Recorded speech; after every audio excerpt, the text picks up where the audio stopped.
Me rastin e 81 vjetorit të çlirimit të Atdheut, Bashkia e Korçës organizoi një ceremoni përkujtimore në varezat e dëshmorëve. Në aktivitet morën pjesë deputet, drejtues të pushtetit lokal, përfaqësues të organizatës së veteranëve, të familjeve të dëshmorëve, si dhe autoritetet të tjera vendore. Ceremonia u shoqërua nga vendosja e kurorave me lule në varet e dëshmorëve, në ritmet solemne të bandës muzikore të qytetit. Të pranishmit bën homazhe në shenjë nderimi për heronjt që sakrifikuan jetën për lirinë e vendit.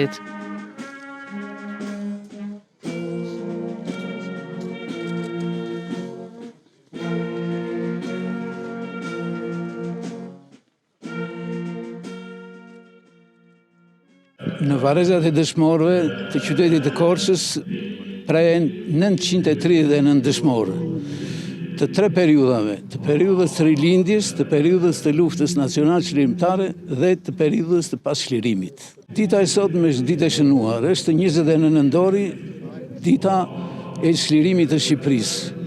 Në këtë ditë të gjithë qytetarët e Korçës, veteranë, pasardhës të veteranëve, pasardhës të familjeve të dëshmorëve, të afërm të familjeve të dëshmorëve e festojnë si ditë të shënuar. Pas ceremonisë, pjesëmarrësit vizituan Muzeun e Varezave, ku u prezantuan me një ekspozitë fotografike që përkujton jetën dhe veprën e dëshmorëve.